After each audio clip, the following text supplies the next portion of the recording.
महायोगी उपाध्याय श्री गुप्ती सागर जी गुरुदेव के प्रवचन और लेटेस्ट धार्मिक भजन व कार्यक्रम निशुल्क देखने व सुनने के लिए हमारे YouTube चैनल गुप्ती धाम को आज ही सब्सक्राइब करें और सबसे पहले देखने के लिए बेल आइकन पर क्लिक जरूर करें।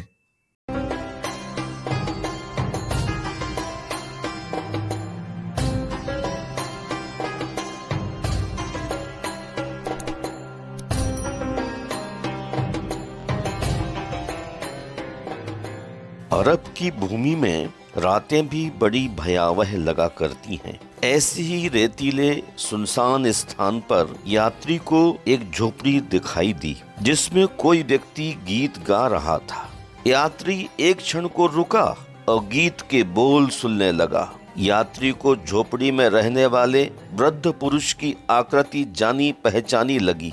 स्मृतियां उघड़ती गईं और उसे याद आया कि इस व्यक्ति से उसका निकटतम संबंध रह चुका है। झोपड़ी में रहने वाला व्यक्ति वृद्ध यूसुफ के नाम से जाना जाता था, जो अपने समय के बहुत ही विख्यात संत थे। यात्री ने यूसुफ से कहा, मैं समाज द्वारा बहिष्कृत एक पापी हूँ। सभी ने मुझे अधम कहकर मेरा परित्याग कर दिया है। राज कर्मचारी मुझे पकड़कर दंडित करने के लिए मेरा पीछा कर रहे हैं। आज की रात आपके घर में गुजारने का मौका मिल जाए तो बड़ी दया होगी। यूसुफ, आप तो अपनी दया के लिए संसार भर में प्रसिद्ध हैं। यूसुफ ने बड़ी विनम्रता पूर्वक कहा, भद्र पुरुष, यह घर मेरा नहीं, उस परमात्मा का ही है।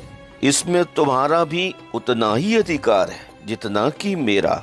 मैं तो इस देह का भी स्वामी नहीं हूँ, यह भी एक धर्मशाला है। तुम प्रसन्नता पूर्वक जी चाहे जब तक यहाँ रहो। वह अंदर खाना खाने के लिए चला गया।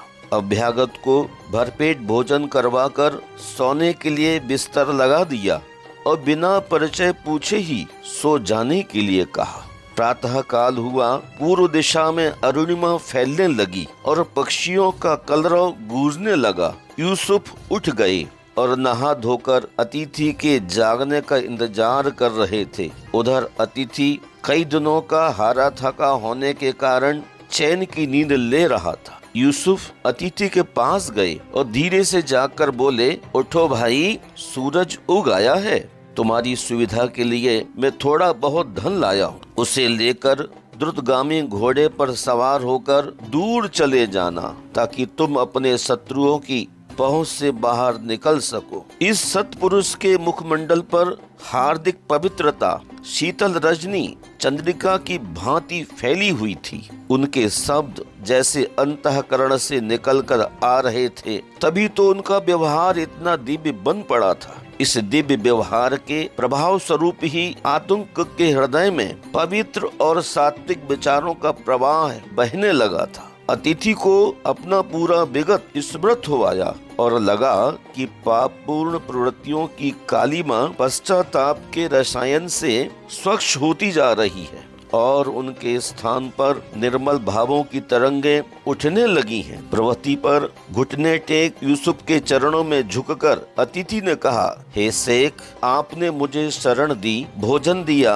शांति दी और पवित्रता भी दी। अब आपके प्रति कृतज्ञता के लिए क्या कहूँ?